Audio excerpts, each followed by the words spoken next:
We all move fast these days. We see old boots, a flannel shirt, a weathered face, and too often we look right past them. We forget that sometimes the quietest figures among us carry the heaviest stories. We forget that dignity doesn't always come polished, and strength doesn't always shout.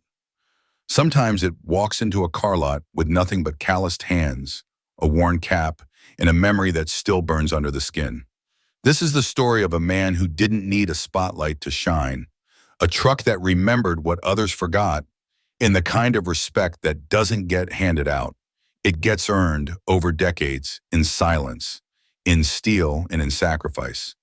If you've ever doubted that a heartbeat could echo through metal or that a vehicle could carry more than just weight, this story will remind you. It will slow you down, make you look again, and maybe even ask yourself, how many Joes have I passed by without seeing?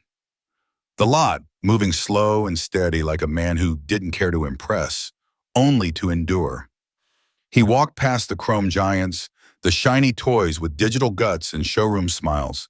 They weren't what he was looking for. His eyes scanned like they knew the place held something buried beneath the gloss. And then he saw it, tucked at the far edge of the lot, half shadowed by a banner flapping loose in the wind, sat a truck that didn't belong there. It didn't gleam. It didn't purr. It looked like it had lived a life, maybe two.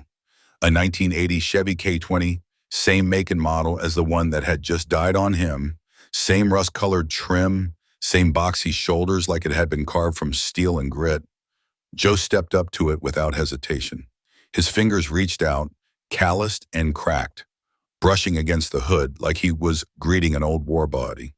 It felt right, until the voice cut through the quiet. "You want the price, old man?" Joe turned. The salesman stood there, young, slick-haired, holding a tablet like a weapon. His voice carried, arrogant and loud. "It's more than your whole pension." The words echoed across the lot like gunfire. People turned, customers chuckled. A few pulled out their phones, hungry for a viral moment. Laughter spilled across the pavement like oil. But Joe didn't flinch. He didn't scowl or snap back. He didn't defend himself or ask for kindness. He just stood there, hand resting on the truck like it was something sacred. And then, without a word, he turned and walked away. The salesman laughed again, louder this time, the kind of laugh meant to sting. But that's when the ground started to tremble. No sirens, no warning, just the low, steady rumble of engines. 3 Army Jeeps rolled into the lot, cutting across the rows of vehicles like they had every right to be there. They came from different directions, but they moved like they were following orders. When they stopped, the doors opened in perfect sync. Soldiers stepped out. No shouting, no drama. Just presence. Command. They didn't have to speak. They didn't need to explain. Because that truck didn't belong to the dealership. It already had a driver. And he'd bought it, not with money, but with fire, blood, and a welding torch under enemy fire. Joseph Joe Kessler wasn't just some old man looking for a deal. He was a name carved into history, etched in scars and silence. 78 years old, tall and lean, built from years of splitting wood and carrying grief. His hands were thick with stories. His stare had outlived battles and winners alike. He lived alone, high up in a log cabin near the edge of the Sawtooth Range in central Idaho. A place where the sky felt closer than the ground, and silence wasn't empty, it was earned. He'd moved there after his wife Diane passed away nearly 3 decades ago. Folks in McCall still remembered her kindness, her gentle voice, the way Joe had seemed to fold in half when he buried her. After that, he kept to himself. Raised chickens, chopped wood, fixed whatever broke with Arkansas pride. And he kept that same Chevy K20 running through snowstorms that would scare most people back into their heated garages. But this year, winter came early. October hit like a hammer. The air turned cold before the leaves were done falling. On the first frost-heavy morning, his truck let out one final breath and died just off the side of the dirt road near his woodpile. No tow truck would come that far into the hills. Joe didn't even bother calling. He knew what that meant. No truck meant no supplies, no firewood hauls, no trips down to the VA for his monthly appointments. More than that, it meant that one deep snowstorm could trap him on the mountain for good. He wasn't afraid. Fear had left him somewhere between the rice paddies of Quang Tri and the hospital beds of 20 forgotten wars. But Joe respected the snow. In Idaho, winter didn't visit. It laid siege furniture. So on Monday morning, Joe wiped the frost from his windows, pulled on his oldest flannel, brushed the dirt off his boots, and made the long trip into town. Not to beg, not to ask. Joe Kessler didn't do pity. He came with one mission: find a truck strong enough to get him through one more winter. He just never expected it to be that truck. In Clearwater, it wasn't much. A few gas stations, diners with flickering signs, and a coffee shop that changed hands more often than it changed its menu. But it had Iron Ridge motors. The lot stood out like it was trying too hard. Stone walls, blaring pop music, flags flapping in patriotic reds and blues. Joe didn't care for the noise, but he cared about trucks. And somehow, in the middle of all that fake polish, he found the real thing. He found the past. And when the past comes rolling back into town with soldiers and silence, you remember real fast that some men don't need to speak. They've already said everything that matters. With their lives, he came in on foot. No car, no noise, just steady footsteps on hot pavement. That alone told the man in the showroom all he thought he needed to know. He didn't bother looking up from his phone. No one walks into a dealership unless they're lost, broke, or both. In Joe's case, he might have looked like both at a glance. But in truth, he was neither. Not really. To those who didn't know better, Joe looked like the kind of trouble no one wanted to deal with. His boots had long outlived their original soles. Leather cracked and worn thin, stitched and restitched with the same stubborn thread he'd once used on busted gear back in Nam. His flannel shirt, soft from age, was fraying at the cuffs and elbows. The baseball cap on his head didn't boast a team or a brand, just sun-bleached fabric and years of quiet wear. Around his wrist, a battered old Timex still ticked reliably, its olive strap faded, but its history intact and unspoken. He didn't say a word to the first salesman who walked past him. Let them stare, let them whisper. He wasn't there for them. Their laughter and sideways glances slid right past him. Joe had moved through worse crowds with quieter steps. He walked the aisles between polished vehicles with the calm focus of someone who knew exactly what didn't matter. Flashy chrome, spotless rims, gleaming paint jobs, they all blurred into noise. He wasn't hunting for horsepower or appearances. He was looking for something real. Something with a pest, something that had seen the world and kept going. Then, at the edge of the paved lot, where gravel crunched underfoot and the gleam of new inventory faded, he saw it. It sat in the corner like it had been forgotten on purpose. A faded military green Dodge Power Wagon from the mid-90s, the paint dull, the body unapologetically beat up. It wore its rust like a badge of honor. No polish, no posing. It didn't try to impress, it just existed. Joe stopped, his breath caught just for a second. He stepped closer, slow and deliberate, eyes narrowing, not in scrutiny, but recognition. It wasn't the color that had held him, it was the tailgate, the welds running across it. A certain pattern, just irregular enough. The kind of marks you make when your good hand's full of shrapnel and you're welding with the other, working fast under fire while someone yells behind you to get down. He reached out and placed his hand gently on the driver's side door, like greeting an old friend long gone. The hinges creaked, not sharp, just tired. The paint had peeled in places that felt strangely familiar. Joe wasn't just seeing a truck. He was touching a memory. He stood there, not inspecting the machine, but remembering.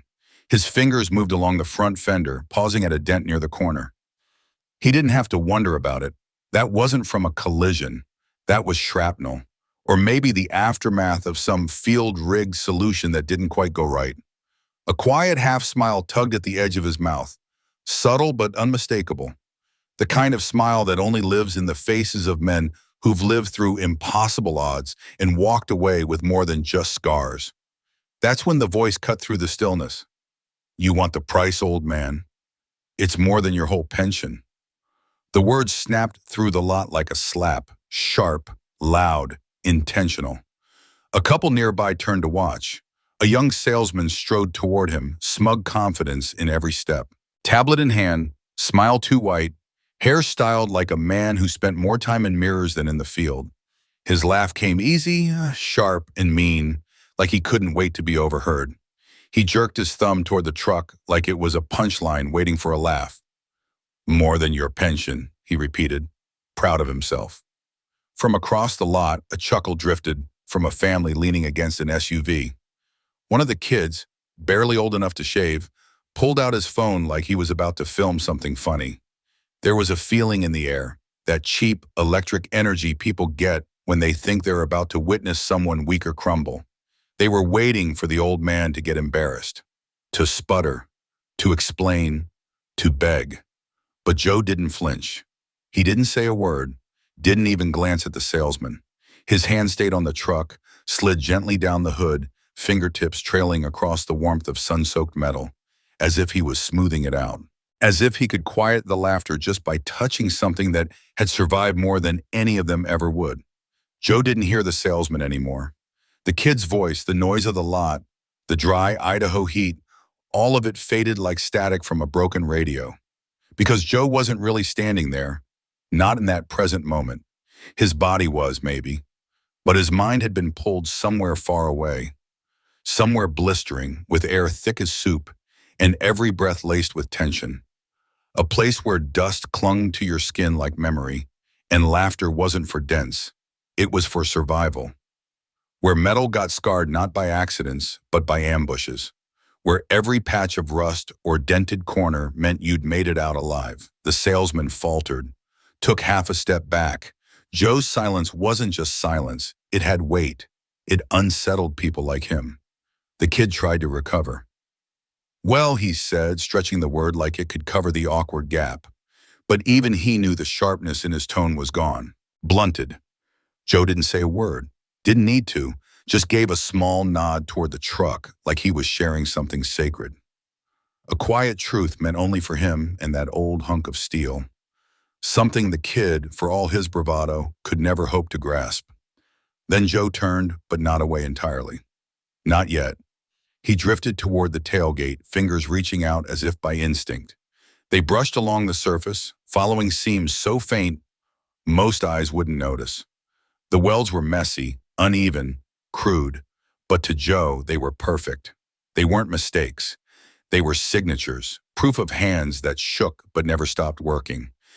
Evidence of nights spent patching up damage so a truck could roll one more mile. To most people, they looked like bad workmanship, but Joe's fingers remembered. His eyes followed the lines like reading a book only he could understand. There it was, a crescent weld just at the corner where panel met frame. A specific bend in metal that his hands had once carved out under flashlight. Knuckles bruised, jaw clenched. He hadn't seen it in decades, but his bones knew. His breath caught, soft and sudden, like something slipping free after being buried for too long. "This was ours," he whispered. The words weren't meant for anyone, or maybe they were for the truck, or the ghost it carried. "Charlie 7, he said next, barely audible. To someone else, it would have sounded like code. To Joe, it was a name, a lifeline. Charlie 7 was his old transport unit, Vietnam. The ones who ran convoy runs through places where maps gave up, where bullet holes were patched with scrap metal and prayer, where trucks like this weren't just machines, they were brothers, loud, battered, stubborn machines that got you in and out of hell. This truck? She was a mule. Ugly, loud, reliable. Joe could still hear her in the worst of it, howling tailpipe and tires barely hanging on. He could still see red mud slicked with rain. His buddy shouting through a storm of gunfire. The truck lurching forward like it had decided they weren't going to die that day. And now she was here, in Idaho, somehow, against all odds, still standing. Joe stepped back slowly, like releasing a friend's hand after one last handshake, then turned again. No fanfare, no goodbye, just the soft scrape of old boots against pavement. A quiet rhythm that said, "I've seen worse. I've said less. I don't need noise to leave a mark." He reached the sidewalk, paused. His hand slipped into his chest pocket and pulled out something from another era. A flip phone, held together with duct tape and sheer will. It clicked open with a familiar snap. He didn't need to think about the number. Muscle memory handled that. It rang the twice. Then a gravelly voice came through. Yeah? Brenner, Joe said. It's Kessler, from Charlie 7. There was a long pause on the line, time stretching between them like a bridge. No kidding, the voice finally said. You still breathing, old man? Barely, Joe replied, but I found her. Who? The power wagon from Kandahar. Weld line's still there. Same patch job. Another pause. This one sharper. Where are you? Joe's eyes drifted back toward the dealership, the gleam of the truck, the kid with the sales pitch, the sign above the building, Iron Ridge Motors, Clearwater. Iron Ridge Motors, he said, Clearwater. Then quieter, bring the others. He shut the phone, slid it back into his flannel, and leaned against a rusted guardrail. The air around him was still, but something beneath it had shifted, like the calm just before a storm or the weightless moment before impact. Back by the lot, the salesman had gone back to posturing, leaning against a polished SUV, scrolling his phone, maybe already texting someone about the old-timer who thought he could afford a military rig. He was mid-smirk when the ground beneath his feet gave the slightest tremble. Not an earthquake, not enough to rattle, just enough to feel, like a deep, slow pulse from underground. A warning beat. The dealership speakers kept playing their cheery pop music, empty lyrics over an artificial rhythm, but something else had entered the space now. Something heavier. Something coming. Gravel shifted under the tires, engines purring low in perfect synchronization. From 3 different streets, they emerged. 3 olive-drab army jeeps gliding in like gears locking into place. There were no sirens to announce their presence, no flashing lights or vanity plate slogans. Just clean, well-kept military vehicles moving with such measured precision it left no doubt this wasn't routine. This was something deliberate. Conversations on the car lot broke off mid-sentence. A man paused halfway through climbing into a test drive. Another shaded his eyes as he stepped out of a convertible, brows furrowing at the sight. The sales crew turned one by one, smiles beginning to fade as they watched the formation draw near. The jeeps didn't park haphazardly. They executed a maneuver with military clarity. One stopped at the front of the lot, another closed off the rear. The third glided smoothly along the side perimeter, engine cutting out with a whisper. Doors opened in unison with a soft thump, like the start of something solemn. 6 soldiers stepped onto the pavement, their boots landing with crisp, deliberate weight. No shouting, no weapons drawn. But the gravity of their presence spoke louder than either. Their uniforms were immaculate, name tapes clear, postures straight as iron rods. Sunglasses mirrored the sun, but their faces betrayed nothing. Expressionless, but not cold. Controlled. One among them stepped forward, broad-shouldered, with the hard angles of someone who'd seen more combat nights than comfort. His gait was purposeful, steady, and it led him straight to one vehicle on the lot, the power wagon. Staff Sergeant Brenner. He didn't pause, didn't ask. He moved with the quiet authority of a man returning to a place of loss and memory. His gloved hand reached out and gently brushed the truck's bed rail near the tailgate, more a touch of reverence than ownership. He tilted his head, subtle like he was listening to something only he could hear. Then he nodded slowly, as if confirming a truth that needed no words. A young salesman came jogging over, the practiced confidence in his step now faltering. Excuse me, sir, can I help you? Is this a repo situation? Brenner didn't answer right away. He remained focused on the truck. Then slowly he turned. His voice was low and firm, carrying a weight that cut through the summer heat like a blade. That truck's not for sale, he said. It's going home. The salesman blinked, unsure if he heard correctly. What? You're standing in front of a vehicle that carried the wounded through hostile fire in Kandahar, reinforced on the ground, welded by a soldier who bled while he worked. The salesman instinctively stepped back, unsure of what to say, what to do. We don't need a receipt, Brenner continued. We've got the welds. And just like that, the entire lot froze. Customers, salesmen, mechanics in the back, all still. Even the dealership speakers went silent, as though the building itself had paused to listen. Something sacred had entered the space and everyone knew it without needing an explanation. The young salesman just stood there, caught between the defensive pride of his one and a rising panic he didn't understand. His fingers twitched around the edges of his tablet, holding it like a flimsy shield against the moment settling in around him. The air on the lot felt thick, like the space between acts in a play, where something important was about to unfold. The only sound now was the slow ticking of a nearby SUV engine cooling in the afternoon sun. One of the soldiers stepped forward, tall, younger, mid-20s maybe. He held a single folded piece of paper in both hands. It was creased and faded, the kind of wear paper gets when it's been folded and unfolded thousands of times, carried in a wallet close to the heart. He extended it toward the salesman without ceremony. "What's this?" the young man asked, voice thin. "Read it," the soldier replied. With hesitant hands, the salesman unfolded the sheet. His eyes skimmed over the first lines, brow pinched in confusion. Then his expression shifted, slowly from confusion to disbelief. Bronze Star awarded for acts of heroism under combat conditions. 3 Purple Hearts, wounded in action. 3 separate engagements. 5 comrades rescued under direct enemy fire. 212 consecutive days in combat zones without rotation. 1 truck, this truck, driven straight into an ambush to extract a pinned-down squad. The paper trembled slightly in his hands as the weight of it began to settle in. The lot was still silent, but not from fear or confusion now. It was silence out of respect, out of recognition. No one moved. No one could. His lips moved without sound, trying to absorb what he was looking at. This wasn't a bill of sale, it was a service record. "No," Staff Sergeant Brenner said, stepping forward, his voice calm and certain. "That's a receipt." He didn't raise his voice. He didn't need to. "You said he couldn't afford the truck," Brenner went on, the weight in his words sharp and deliberate. "But he already paid for it. Back in 19, with grit, with blood, and with a welding torch under enemy fire.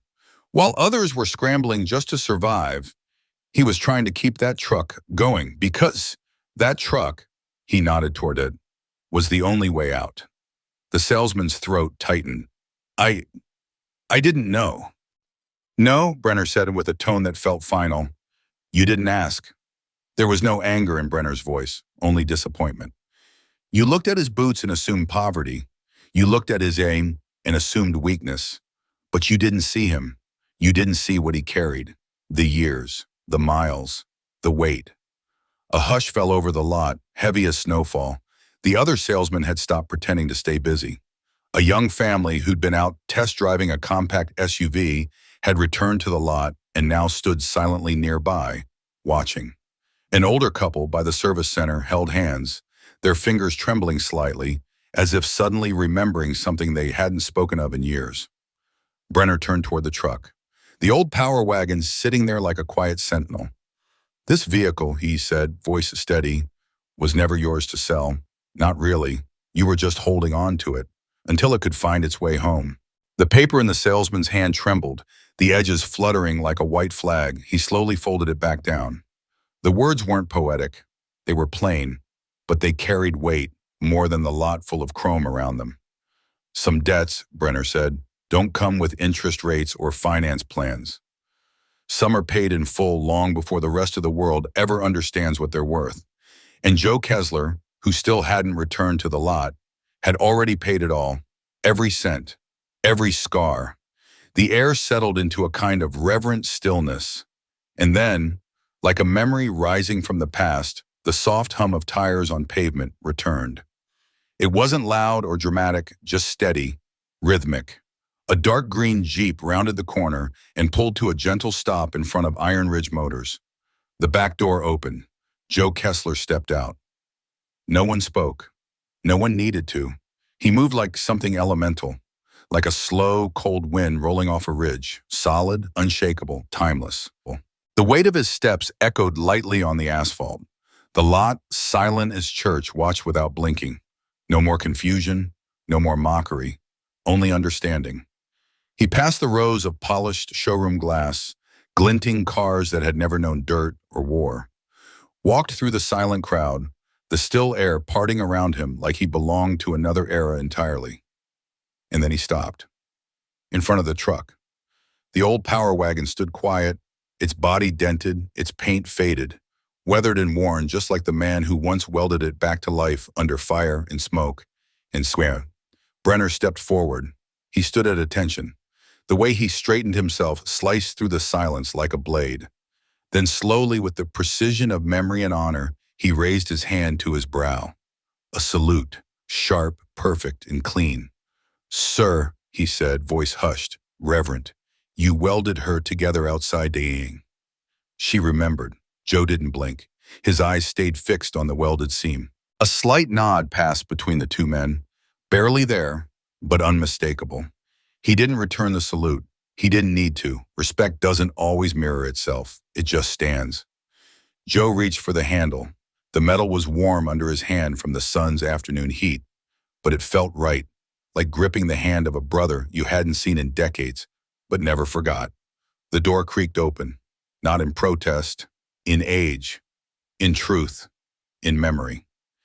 He stepped up into the seat, movements natural, like his body remembered every inch. He sat down, closed the door, and then he didn't turn the key.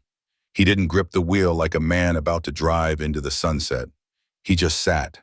There he sat, one hand lightly curled around the steering wheel, the other resting with quiet familiarity on his thigh. His shoulders had dropped, not under the burden of age, but because something inside had finally been lifted. A weight, long carried, had been set down at last. Outside the cab, everything held still. Not even the breeze dared to stir. It was as if the world itself paused, holding its breath. Inside that weathered truck, the air was thick with memory, still and dense, humming with echoes that lived somewhere behind the dashboard. Joe Kessler closed his eyes for a heartbeat, not from exhaustion, not in retreat, but to reach for something only he could feel. He wasn't fully here anymore, not entirely. Part of him had drifted back to a dusty field near Dong, where the cries of the wounded mixed with the distant whistle of incoming mortars. He could almost hear them again, the boots crunching over dirt, the grunts of soldiers lifting broken bodies into the back of this very truck. No radio played, no applause broke the silence. It wasn't that kind of moment. It didn't ask for celebration. It simply was, thick like fog, solemn like prayer, wrapped in something that didn't need to be said to be felt. He turned the key. Once. A click. Again. Then a low rumble answered. Not loud, not attention-seeking, but deep, rich, familiar. The kind of sound only old engines make when they know exactly who's touching them. It wasn't noise, it was recognition. The power wagon stirred to life like it had been waiting all along for this moment. For him. For the one who used to coax it back to life with grease-covered hands and weary fingers that never gave up. Joe didn't falter behind the wheel. His hands were steady. His back was straight. There was no hint of age in his posture, only history. If anything, he looked more himself in that instant than he had in years.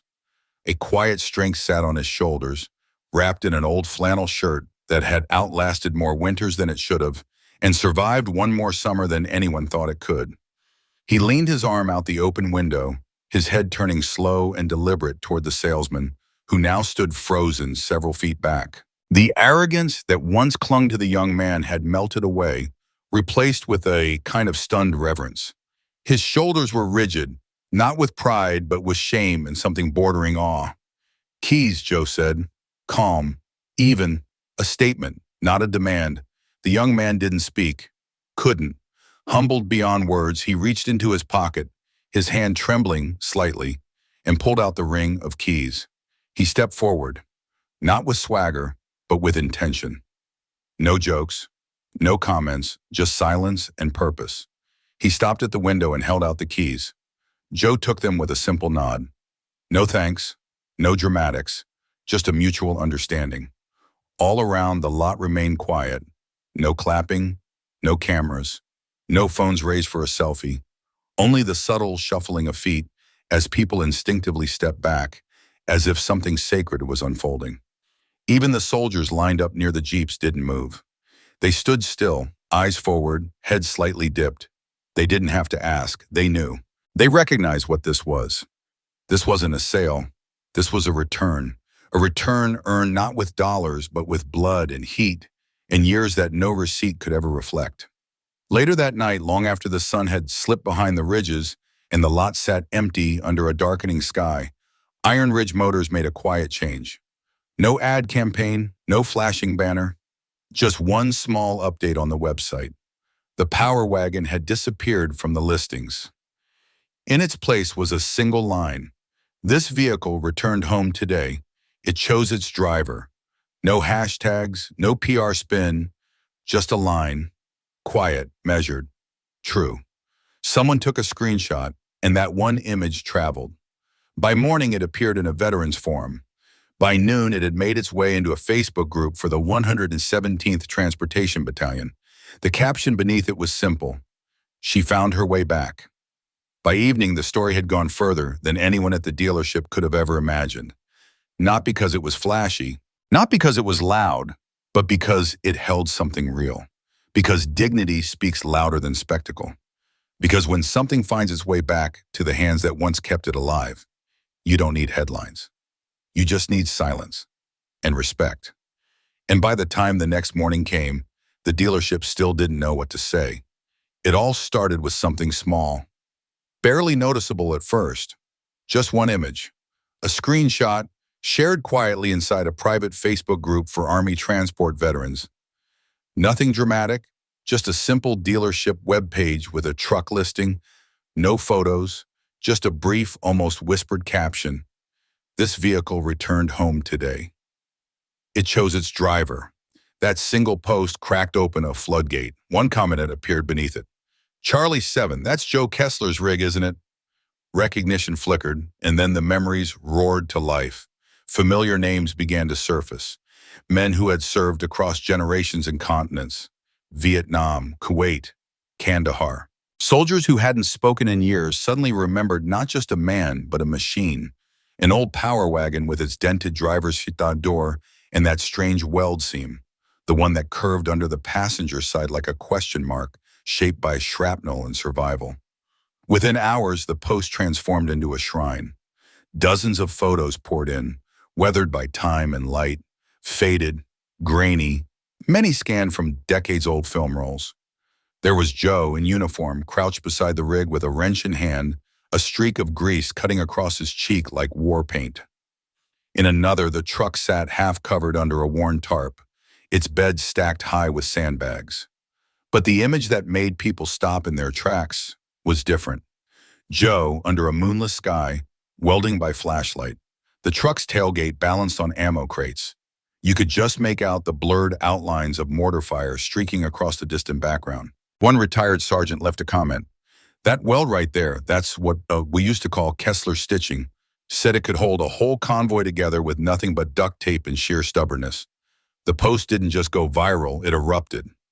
Veterans from across 3 wars showed up in the comments, their words carrying weight and weariness, jokes and grief.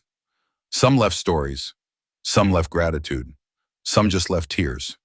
A younger soldier wrote something that stuck. "My dad used to talk about a guy who drove straight into a firefight to pull out the wounded. Said he never saw someone cuss out a busted axle and patch it with that much heart. I think I just found out his name." Back at the dealership, someone in management noticed. They reached out to Joe personally, wanted to do something, anything. Free maintenance for life, a full professional repaint, maybe even a local news story. But Joe turned all of it down with 5 quiet words: "Don't repaint the past. Donate instead." He didn't want them touching the truck. Not the scuffed fenders, not the rust etched into its seams, not even the chipped paint peeling off the door. None of it was damage to him. It was memory. It was proof the truck had lived. Every mark had been earned.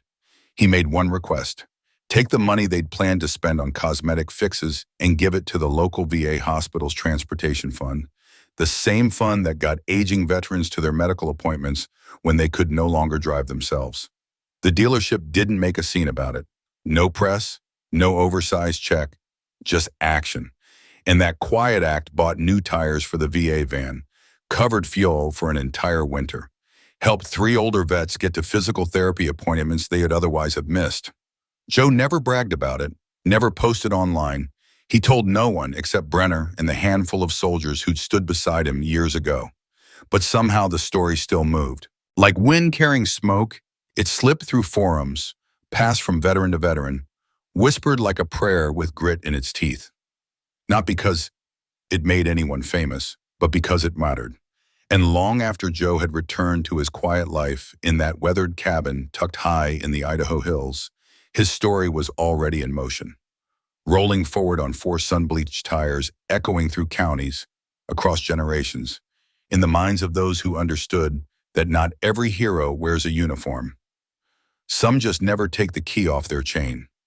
1 week after the internet chatter had gone still, the gravel on an old mountain road crunched beneath the weight of a convoy.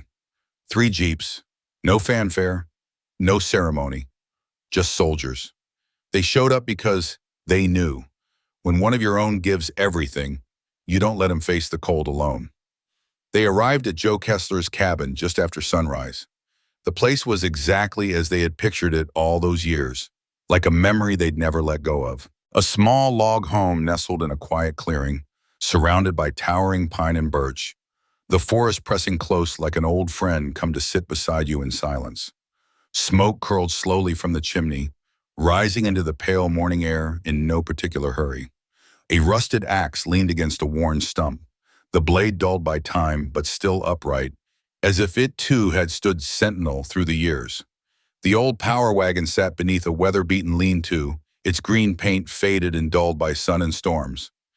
Every scrape along the fender, every dent and scar on its frame was still there, unpolished and unapologetic, like ribbons earned in quiet wars. Joe was already outside splitting wood, his back to the gravel road, his swing steady. When he heard the vehicles approach, he didn't turn right away. When he finally looked up, he didn't show surprise. He simply leaned on his axe, wiped the sweat from his brow with a red rag, and gave a short nod. "About time," he said. The soldiers didn't bother with formalities. No salutes, no small talk. They simply climbed out and got to work. Gear came out of trunks and packs were slung over shoulders. 2 of them began stacking firewood without being asked. Another made for the generator and started rewiring, fingers moving with quiet precision. Rivera, sharp-eyed and silent, crouched beside the cabin's wall and began fixing the pipe that Joe had never admitted was leaking. Not allowed anyway. They stayed for 3 days. No set plan, no schedule to follow, just labor during the day and stories passed around after dark. When evening fell, they gathered on the porch, boots off, passing around a dented metal thermos that sometimes held coffee, sometimes something that burned on the way down.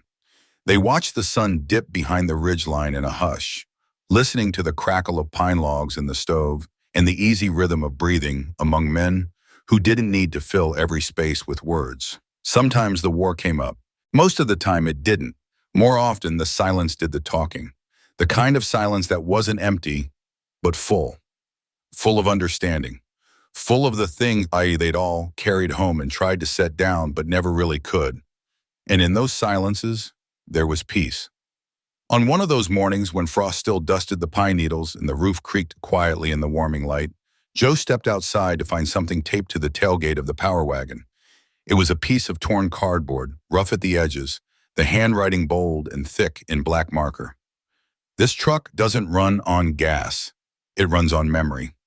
There was no signature, no explanation. Joe didn't ask for one either. He didn't pull it down. Even when the rain came, he left it. After the first storm, he sealed the edges with clear tape and nailed it gently to the wooden plank above the bumper. Let it live there, like everything else that mattered to him, wasted, unpolished, and kept out of respect. That old truck had long since stopped being just a vehicle. It had become something sacred, a shrine on wheels, a vessel for every mile that had ever mattered. When Joe drove it into town for supplies, people would nod, not with sympathy, not even admiration, but with something deeper, a knowing, the kind that passed wordlessly between those who understood. Before they left, the soldiers promised to return before the snow got too deep, not because Joe couldn't handle winter on his own, but because you don't let your brothers face the cold by themselves. That's not how it works. When they finally drove away, the cardboard sign still flapped gently in the breeze, like a flag for something lost and honored. Joe stood there beside it for a while, hand resting on the truck bed, just listening. Some engines speak more clearly when they're not running. 6 months passed, and the mountains quieted under spring's slow return. One morning, without warning, Joe Kessler didn't wake. There was no storm, no fall, no pain, just one more sunrise he missed. They found him in his bed. His flannel shirt was neatly folded on the chair beside him. His boots, clean and upright, waited at the door. The power wagon hadn't moved, still parked where it always was, still facing east. The medical examiner said it was peaceful. No struggle. His hands were still strong, his back still straight. His heart, they said, had simply finished its mission. Word reached Staff Sergeant Brenner within the day. And just like before, there were no orders, no announcement, no speeches, no fanfare. But 3 Army jeeps moved quietly through the center of Clearwater, just like they had once before. No lights, no horns, just the steady crunch of tires over gravel and the unshakable weight of memory. They parked just outside the cemetery gates in that same quiet triangle. One by one, the soldiers stepped out. Some were new, faces touched by a different war. Others were the same as before, older now, but steady as ever. Half a year ago, they'd stood beside Joe in that same spot. At the quiet, unassuming memorial, there were no speeches, no praise-laden eulogies, no exhaustive lists of awards or tales of heroism from long-past battles. Joe wouldn't have wanted any of that. He never cared for grandstanding or spotlight, so instead they let the silence and the wind do the speaking. The pines swayed gently, their soft rustle like a whisper of respect. The American flag above the cemetery entrance stirred in the breeze, its slow rhythm like a quiet heartbeat for the fallen. One soldier stepped toward the old power wagon parked next to the flagpole, still dusty, still bearing the dents and scars from years of rugged use, none of which had been scrubbed away. With quiet hands, he opened the glove compartment and placed inside a single object, Joe's original dog tag. Its metal edges had been worn smooth by decades of wear. The chain was coiled with care, as if someone knew that this too was part of the story. Another soldier came forward next, carrying a folded flag. He didn't toss it or lay it down carelessly. Instead, he placed it across the hood of the truck with the deliberate reverence of one warrior offering something sacred to another. Then, as if bound by silent agreement, everyone there stood still for exactly 1 minute and 17 seconds. 1 second for every mission Joe's unit had carried out while deployed. No speeches, no shuffling feet, just a stillness so deep and so whole it settled heavily on the chest. It wasn't a salute to rank. It was something far more human, a salute to value, to who Joe had been. Because Joe Kessler hadn't died to applause or headlines. He died quietly with dignity. And for a man like Joe, that was more than enough. Joe didn't leave behind much family, no wife, no kids. Just a nephew, Daniel, who remembered visiting Joe once as a child at his mountain cabin. A faint memory, the scent of wood smoke, black coffee brewing on the stove, lingering far longer than any words they had shared. Daniel had never really understood his uncle's life. Joe was one of those men who held his stories close, locked away behind quiet eyes. But after the funeral, when Daniel stood beside that battle-worn power wagon, his hand resting on the old fender, the metal warm from the sun, he understood something with sharp clarity. This wasn't just a truck, it was a chronicle. A few weeks later, Daniel walked into the County War Museum, a small brick building tucked behind the courthouse. It wasn't fancy, mostly run by volunteers, surviving on donations. Daniel didn't come with any big presentation. No press release, just a small set of items. The keys, Joe's dog tags, and a single heartfelt request. "Leave it the way it is, don't clean it up." They agreed. The power wagon was transported carefully, quietly, into the museum's newly expanded veterans exhibit. No pedestal, no velvet ropes. They even hauled in dirt and gravel just for that one spot, so it would feel like the truck had just rolled in from the field. Its paint remained dulled, the dents and rust untouched. The cabin still carried the same rugged scent, pine wood, diesel fuel, and something older still. Grit, smoke, and quiet defiance. Joe's thermos stayed in the cup holder. His worn leather gloves lay across the seat, fingers slightly curled like they'd just been taken off. In the glove compartment were his dog tag, a VA appointment card, and a napkin bearing a handwritten note, its edges stained with oil. Check left tire. Slow leak. Still climbs, though. And people came. Veterans stopped and lingered long. Kids pointed. Full of curiosity, their parents didn't always know how to answer. But that was okay. That was the whole idea. It wasn't just a truck, it was a reminder. A quiet lesson in what it meant to serve, to carry burdens without fanfare, to live a life worth remembering. One volunteer, an old Marine who now helped run the museum, posted a small sign next to it. It read, "This truck drove through hell and made it home." It waited for one driver and he came back. And once in a while, a kid would crouch down near the bumper, giggling softly at the faded piece of cardboard still taped above it. The words were barely legible anymore, but they made people smile every time. It runs on memory, and somehow it still did. Back at Iron Ridge Motors, where that power wagon had once sat proudly in the back corner, the gravel space remained untouched for weeks. Nobody parked there, nobody even moved near it. That spot, like the man who had owned the truck, had earned its silence. The far end of the lot stood quiet. No banners strung overhead, no flags dancing in the wind, just a stretch of pavement holding a kind of stillness that somehow weighed more than noise ever could. And then one morning right before Memorial Day, something new appeared. Not flashy, not announced, just a bench. Plain wood, painted in olive drab, like something meant to disappear. No shiny plaque, no carved inscription, only a single handwritten line, burned gently into the edge of the seat. Some men don't test drive. They carried the keys long before we priced them. It hadn't come from the dealership manager. No one from marketing had brainstormed it. No PR campaign or sales initiative brought it there. It was the young salesman. The same guy who once laughed a little too loudly, who used to glance past the older customers like they blended into the floor tiles. But something in him had shifted. That Memorial Day morning, he showed up early, alone, dressed simply, jeans and a plain gray tee, no name tag, no brand logos. He carried with him a paintbrush and a can of army green. No announcement, no social media post, no one watching but the morning air and the memories in his mind. He sat on the bench first, quietly, as if asking permission. Then he opened the can, dipped the brush, and began repainting with slow, deliberate strokes. There was nothing rushed or performative about it.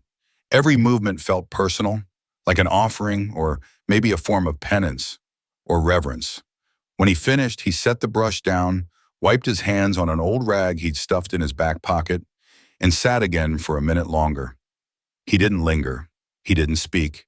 He just stood up and walked away. No one wrote an article about it. No influencers came knocking. But something changed after that. On some days, especially around the holidays, an old veteran would stop by, sometimes alone, sometimes with a quiet friend. They'd lower themselves onto the bench like it was a familiar seat from long ago, and they'd stare out at the space where a certain truck used to wait. They'd nod once, maybe twice, like they saw something there, or remembered someone. Because not all change is noisy, not all recognition comes with medals or microphones. Some legacies don't sparkle. They settle into wood grain, into gravel, into the silent rituals of men who carry the weight of things too big for words. Joe Kessler's story was never really about a truck. That was just the shell. The story was always about how we see each other, or fail to, how quickly we forget what people have carried. In a world rushing toward the next big thing, swiping past faces, reducing lives to numbers and polish, we miss the quiet weight of service. We overlook the man in worn-out boots and a threadbare flannel, thinking he's no one, when really he's everything. Joe didn't ask for recognition. He didn't crave attention. He simply lived with integrity. And when the time came, when his moment arrived, he met it with silence. Not the empty kind, the earned kind, the kind born of respect, not pity, the kind you don't give freely. You grant it because it's deserved. So maybe we should ask ourselves, how many men like Joe have we passed by without seeing? How many stories have slipped through our fingers because the storyteller didn't look like a hero? Maybe true respect today means stopping long enough to see someone, to listen when no one else is, to honor not with hashtags or applause, but with understanding. And maybe, just maybe, the strongest engines don't run on horsepower. They run on quiet strength, on memory, and on hearts that never stall.